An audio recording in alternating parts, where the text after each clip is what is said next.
안녕하십니까, 은하수성형외과 전인차원자입니다. 오늘은 쌍꺼풀 라인 낮추기라는 분야, 굉장히 어떻게 보면 스페셜한 분야고, 그 분야 중에서 많은 분들이, 이게 굉장히 지엽적으로 느껴질 수 있지만 많은 분들이 스트레스를 받고 항상 얘기를 하시는 부분 중에 하나인 쌍꺼풀이 이제 바깥쪽 중간 앞머리가 있겠죠. 이 앞머리의 두꺼운 현상에 대해서 집중적으로 파서 얘기를 드리도록 하겠습니다. 이거는 당연히 해부학적인 구조에 대해서 이해가 선행이 돼야 되는 부분인데, 눈이 이렇게 있으면 눈동자가 있겠죠. 그리고 코가 있는 쪽에, 앞머리 쪽에 이런 빨간 살 누호라는 구조물이 안쪽에 있게 되고, 여길 덮는 피부를 이제 몽고주름이라고 하는데, 우리가 이제 재수술에 대해서 얘기를 하는 거니까 만약에 수술이 되었는데 적절하게 됐으면 자연스러운 곡선이 나오겠죠. 하지만 적절하게 되지 않고 만약에 두껍게 됐어요. 두껍게 되면은 이런 식으로 두껍게 되는데, 결국에 이게 어떤 식으로 변하게 되냐면, 시간이 지나면서 똑같이 두껍게 수술을 했어도 앞머리가 더 먼저 무너지는 현상이 생기게 돼요. 그래서 앞머리를 갖고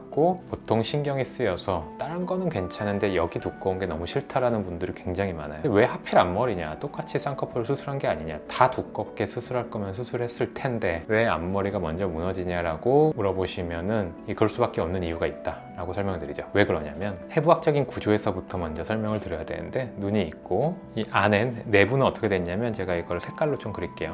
빨간색으로 돼 있는 부분이 제가 항상 얘기하는 눈의 샤시라고 부르는 건판입니다. 건판. 우리 눈이 이렇게 가로의 모양이 되어 있는 이유는 건판이 이렇게 샤시처럼 띠 막대기처럼 눈을 지지하고 있기 때문이고, 건판에서 속눈썹도 자라요. 속눈썹도 자라고 눈에 피지를 분비하는 마이보미안 셈이라는 피지 분비선도 있습니다. 그리고 당연히 눈을 떠야 되는데 샤시를 통해서 뜨겠죠. 그러니까 눈을 뜨는 근육, 리베이터라는 근육이 이제 막으로 변한 리베이터 아포뉴로시스라는 구조물이 이 건판에 붙게 됩니다. 하늘색으로 칠했어요. 한글로 얘기하면 건막이라는 게 있고, 이것만으로 뜨는 게 아니라 이거의 밑에 면에는 뮬러 근육이라는 또 다른 근육이 두 겹으로 붙어 있어요. 그래서 뮬러 근육 바로 밑에는 이 빨간 살 결막이 또 있고, 그냥 건막이라고 통칭을 할게요. 눈 뜨는 근육. 위에는 근육 성분으로 되어 있고, 아래는 그게 막으로 변해서 건막이 돼서 건판에 붙어 있거나 엉성하게 연결이 돼 있거나 그렇게 돼요. 그래서 굉장히 바깥쪽이나 중간 쪽은 얘네들이 좀 짱짱해요. 어떻게 보면 짱짱하기 때문에, 짱짱, 여기 눈매 교정 살짝만 해도 팍 올라가고, 눈이 원래 잘 떠지고 쌍꺼풀이 조금 두꺼워도 깊게 딱 고정이 되지 무너지지가 않죠. 근데 앞동네는 짱짱하지가 않습니다. 앞동네는 주황색으로 할게요. 앞동네, 앞머리 쪽은 안 짱짱. 안 짱짱하다는 게 뭐냐, 이제 수술로 들어가 보면 저만큼 이거를 맨날 보는 사람은 없겠죠. 맨날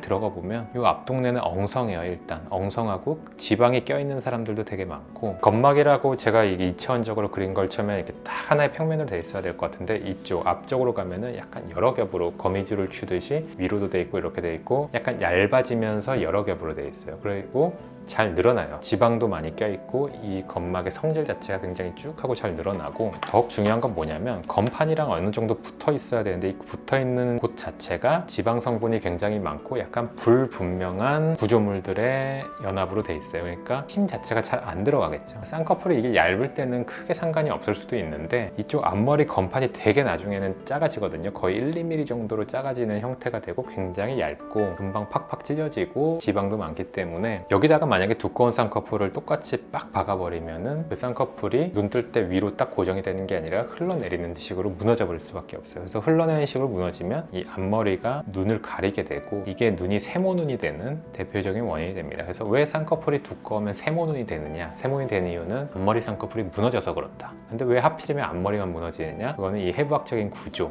안 짱짱한 구조 때문에 그렇다라고 간단하게 설명을 드릴 수 있겠습니다. 지금 설명은 굉장히 이걸 압축하고 요약하고 여러분들이 이해하기 쉽게 제가 한 것이고, 실제로는 더욱더 복잡한 여러 가지 변수들이 있고, 이런 라인을 어떻게 낮출 때 어떻게 해야 된다라는 것들은 이제 눈 위에 지방을 어떻게 재배치를 하고, 눈매 교정을 어떤 식으로 어느 정도의 벡터로 어느 힘으로 해야 되는지는, 사실 뭐 이런 거를 고민하는 사람은 뭐 저 같은 사람밖에 없겠지만, 어쨌든 굉장히 누군가에게 중요한 부분이고 전문적으로 전달이 돼야 되는 부분이니까 간단하게 설명을 해봤습니다. 오늘 다른 주제 요약을 하자면, 쌍꺼풀 라인 낮추기의 앞머리, 이렇게 세모눈을 만드는 앞머리가 두꺼워져서 눈이 무너지는 현상에 대해서 설명을 드렸고, 본인이 어떤 형태에 해당이 되는지, 그리고 어떤 식으로 해결해야 되는지 궁금한 거는 은하수성형외과 오시면 제가 성심성의껏 답변해 드리도록 하겠습니다. 감사합니다.